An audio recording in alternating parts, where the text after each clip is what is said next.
once again welcome back to my channel. My name is Navya, and in this video we will start our unit number 1, topic number 3, that is the debate in the Upanishad and the Shramanic tradition, and this is from the ethics and values in ancient Indian tradition, and this is the part 3 of the unit number 1. So yes, without wasting our time, let's begin our video. तो अपना topic आज का होने वाला है debates in the Upanishads and the Shramanic traditions. ठीक है, तो पहले हम लोग डिबेट्स इन द उपनिषद्स को पढ़ेंगे, दैन हम लोग श्रमानिक ट्रेडिशन के अंदर क्या क्या डिबेट्स आती है उसके बारे में डिस्कस करते हैं. तो सबसे पहला पॉइंट हमें उपनिषद्स के अंदर डिबेट्स को समझने के लिए हमें पता होना चाहिए दैट व्हाट इज़ उपनिषद्स. ठीक है, तो बेसिकली उपनिषद होते क्या है. जैसा इसका नाम सजेस्ट कर रहा है, तो उपनिषद्स क्या है, बेसिकली जो वेदास होते हैं, ठीक है, उनका जो फिलोसफिकल टेक्स्ट होता है, फिलोसफिकल पोर्शन होता है, उसको हम उपनिषद कहते हैं. और बेसिकली उपनिषद क्या है, हिंदुइज्म के जो स्पिरिचुअल टेक्स्ट हैं, बेसिकली एंशिएंट हिंदुइज्म के जो स्पिरिचुअल टेक्स्ट हैं उनके अंदर जो बेसिकली फिलोसफिकल पोर्शन है. फिलोसफी मतलब बोलते हैं ना हम लोग, फिलोसफी दे रही है ये, फिलोसफी दे रहा है ये. ठीक है, तो फिलोसफी क्या होती है, एक सीख बेसिकली. ठीक है, सीख, एक आपको पाथ मिल जाता है अपने एम को फॉलो करने का. तो उपनिषद बेसिकली वही बताते हैं कि ये वो पोर्शन है वेदा का जो आपको सीख देते हैं. ठीक है, तो आई होप आपको उपनिषद समझ आए होंगे. ठीक है, जिसके अंदर हमारी बेसिकली फिलोसफिकल चीज़ें लिखी गई है. ठीक है, अब हम पढ़ते हैं डिबेट्स इन उपनिषद. उपनिषद क्लियर है, अब डिबेट पढ़ते हैं उपनिषद के अंदर क्या क्या डिबेट्स हुई. ठीक है, तो देखो उपनिषद किसी एक फिलॉसफी पे डिपेंड नहीं है. ठीक है, उपनिषद है, ठीक है, उसके अंदर अलग अलग लोगों की अलग अलग फिलॉसफी है. हम लोग वही आज पढ़ने वाले हैं. तो अपना पहला टॉपिक आता है दैट नेचर ऑफ रियलिटी, यानी कि उपनिषद के अंदर ये डिस्कस किया गया है कि रियलिटी है क्या बेसिकली. ठीक है, उपनिषद एक्सप्लोर करता है द कॉन्सेप्ट ऑफ ब्रह्मांड और द अल्टीमेट रियलिटी.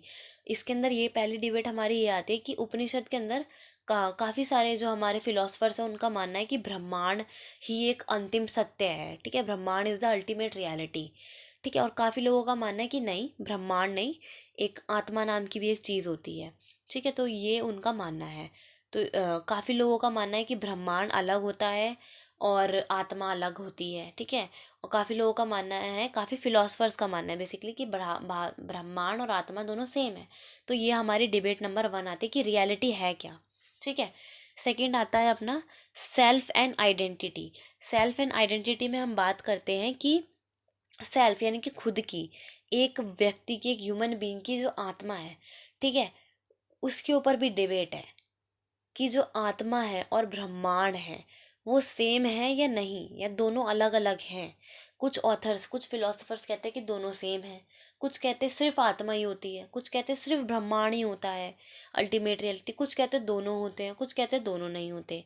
तो सेल्फ एंड आइडेंटिटी पर भी, मतलब खुद के ऊपर भी हमें अभी ये नहीं पता कि हम सेल्फलेस, मतलब सेल्फ हमारे अंदर आत्मा या ब्रह्मांड का, दोनों का मेन रोल है, दोनों एक दूसरे पर डिपेंड और क्या चीज़ है. ठीक है, तो आपका इस पे क्या डिबेट है आप लिख सकते हैं कमेंट्स के अंदर. ठीक है, अपना थर्ड आता है पास टू लिबरेशन. लिबरेशन का मतलब है बेसिकली मोक्ष की प्राप्ति कैसे की जा सकती है, क्या डिफरेंट डिफरेंट पाथ है मोक्ष को अटेन करने के.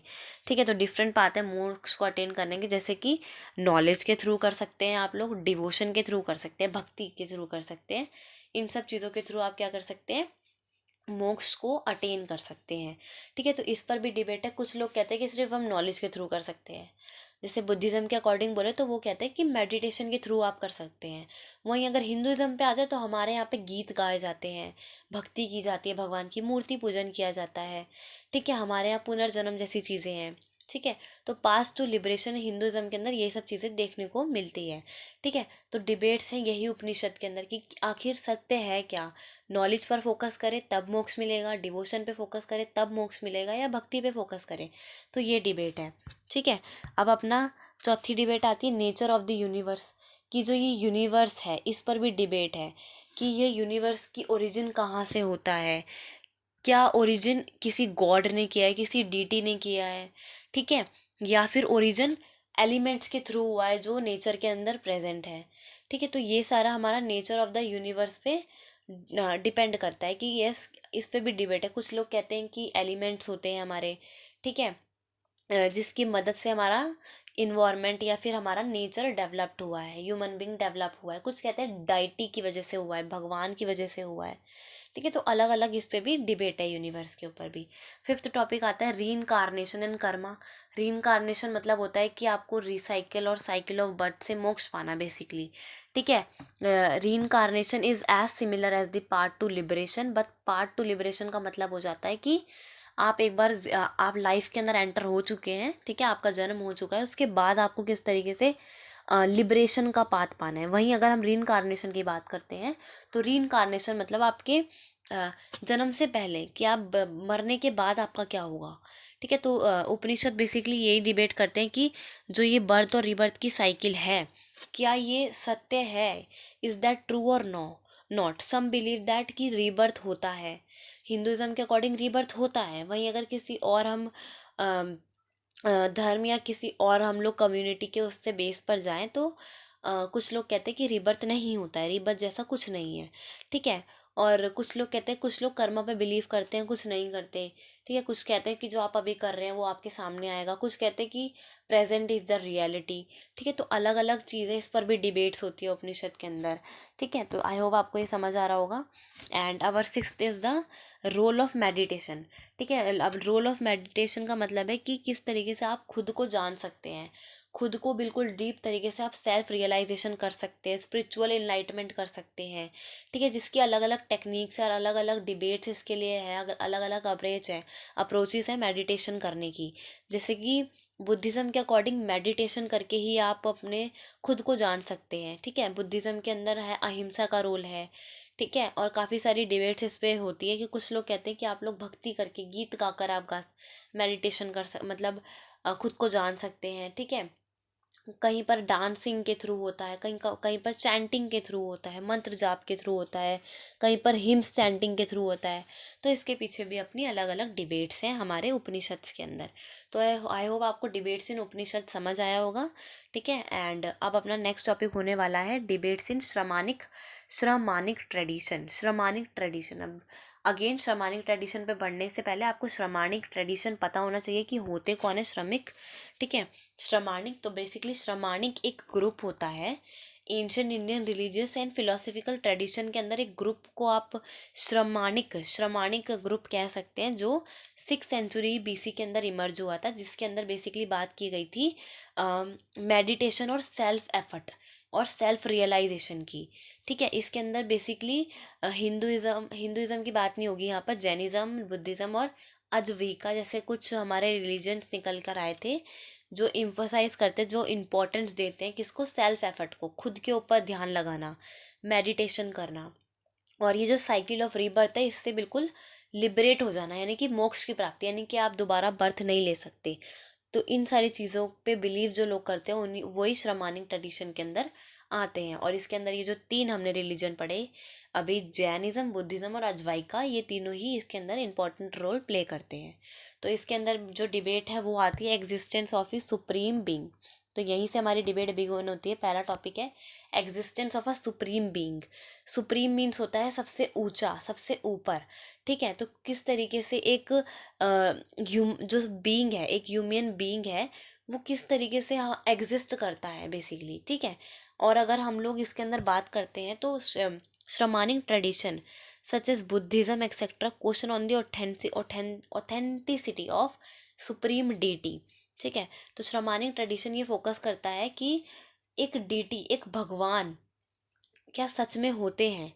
ठीक है, या अगर आपको एक पाथ चूज करना है सेल्फ इनलाइटमेंट का, तो वो स्पिरिचुअलिटी होगा या फिर सेल्फ एफर्ट होगा। ठीक है, तो बेसिकली यहाँ पर ये डिबेट की गई है कि सुप्रीम डीटी, अगर सुप्रीम डीटी कौन होती है, ठीक है, भगवान कौन है बेसिकली, कैसे आप उनको भगवान मान सकते हैं, बेसिकली यहाँ पर ये बताया जा रहा है। ठीक है, तो existence of a supreme being, एक सुप्रीम बीइंग, एक पावरफुल मैन किस तरीके से एग्जिस्ट करता है। ठीक है, और उसको किस तरीके से आपने डीटी का नाम दे रखा है, ये हमारा existence of a supreme being के अंदर आता है। सेकेंड आता है अपना paths to liberation. There are different paths to liberation. ठीक है, जैसे अब हम ऑलरेडी पढ़े हमने पार्ट 2 में कि हमारे लिबरेशन के पार्ट नॉलेज के थ्रू आप कर सकते हैं। ठीक है, और भी काफ़ी चीज़ें हैं जिनके थ्रू आप पाथ टू लिबरेट कर सकते हैं। बट श्रमानिक ट्रेडिशन के अंदर समाधि या मेडिटेशन या विजडम, जिसको हम प्रज्ञा भी बोलते हैं, एक्सेट्रा, इन सारी चीज़ों पर इनको बिल्कुल इम्पोर्टेंस दी गई है कि क्या ये पाथ टू लिबरेशन है या नहीं। इस पर डिबेट है कि लिबरेशन के पाथ, कई लोग मेडिटेशन को करेक्ट मानते हैं, वहीं कई लोग विजडम को करेक्ट मानते हैं। तो अलग अलग डिफरेंट डिफरेंट पाथ है लिबरेशन के भी किस श्रमानिक ट्रेडिशन के अंदर। ठीक है, अब अपना थर्ड आता है नेचर ऑफ रियलिटी। ठीक है, नेचर ऑफ रियलिटी का मतलब है कि डिबेट्स रिगार्डिंग द रियलिटी, कि रियलिटी एग्जिस्ट करती है या नहीं। यानी कि बेसिकली नेचर ऑफ एग्जिस्टेंस, कि जो ये ब्रह्मांड है बेसिकली क्या ये एग्जिस्ट करता है। ठीक है, और एक ह्यूमन बीइंग अगर उसके अंदर रहता है तो वो किस तरीके से खुद को अटेन कर सकता है, सेल्फ वर्थ कर सकता है, खुद को जान सकता है। ठीक है, तो कॉन्सेप्ट ऑफ नॉन सेल्फ मतलब खुद को पहचानना। ठीक है, खुद को पहचानना इस तरीके से कि वो अंत काल तक उसको वो जान सके। ठीक है, बेसिकली यहाँ अनंत की बात की गई है कि क्या जो नेचर है वो एग्जिस्ट करता है मान लो, तो क्या उसका कोई अंत है। ठीक है, इन सारी चीज़ों पर भी डिबेट की गई है कि क्या है या नहीं है, एग्जिस्ट क्यों करता है, कैसे करता है, इन सब चीज़ों पर डिबेट की गई है। फोर्थ टॉपिक आता है अपना रीइंकार्नेशन एंड कार्मा। अगेन इसके अंदर वही है, साइकिल ऑफ बर्थ और रीबर्थ से आपको किस तरीके से डिबेट आपको मोक्ष मिलना चाहिए या फिर नहीं। ठीक है, और किस तरीके से आप इस साइकिल से आप क्या हो सकते हैं, अचीव कर सकते हैं, इससे ब्रेक थ्रू हो सकते हैं। ठीक है, आप किस तरीके से रीबर्थ और बर्थ से ब्रेक थ्रू कर सकते हैं। ठीक है, ये इसके अंदर रिकार्नेशन में वही कर्मा वाला डिबेट आ जाता है जो हमने पढ़ा था। फिफ्थ आता है एथिक्स एंड नॉन वायलेंस। और जो श्रमानिक ट्रेडिशन है इनका मेन फोकस अगर आप लिखें तो आप क्या लिखेंगे, ethics and non violence. Basically ये फोकस करते हैं एथिक्स पे, मॉरल वैल्यूज़ पे, और एंड नॉन अहिंसा, यानी कि अहिंसा के जो प्रिंसिपल्स हैं उनको फॉलो नहीं करते। जैसे कि बुद्धिज़्म, जैनिज़्म हमें पता है काफ़ी शांत धर्म से है ये। ठीक है, काफ़ी शांत इनकी कम्युनिटी है, तो ये लोग बेसिकली क्या कहते हैं, नॉन अहिंसा पे बिलीव करते हैं। और इसके लिए भी काफ़ी सारी डिबेट राइज हुई है कि नॉन अहिंसा ही क्यों करनी है। ठीक है, अहिंसा क्यों नहीं कर सकते। और अगर हम लोग नॉन अहिंसा का प्रिंसिपल मानते भी हैं तो अगर हम लोग किसी दूसरे व्यक्ति के साथ इंटरेक्शन करते हैं, ठीक है, या लाइवलीहुड में हम रह रहे हैं तो दूसरों से बात करेंगे, तो उसमें अहिंसा ना हो ऐसा तो हो ही नहीं सकता। ठीक है, तो ये भी काफ़ी श्रमानिक ट्रेडिशन के अंदर डिबेट्स पाई जाती हैं। तो ये 5 डिबेट्स थी जो हमारी श्रमानिक ट्रेडिशंस के अंदर थी, और हमारी जो 6 डिबेट्स थी वो हमारी उपनिषद्स के अंदर थी। तो आई होप आपको ये समझ आ गया होगा।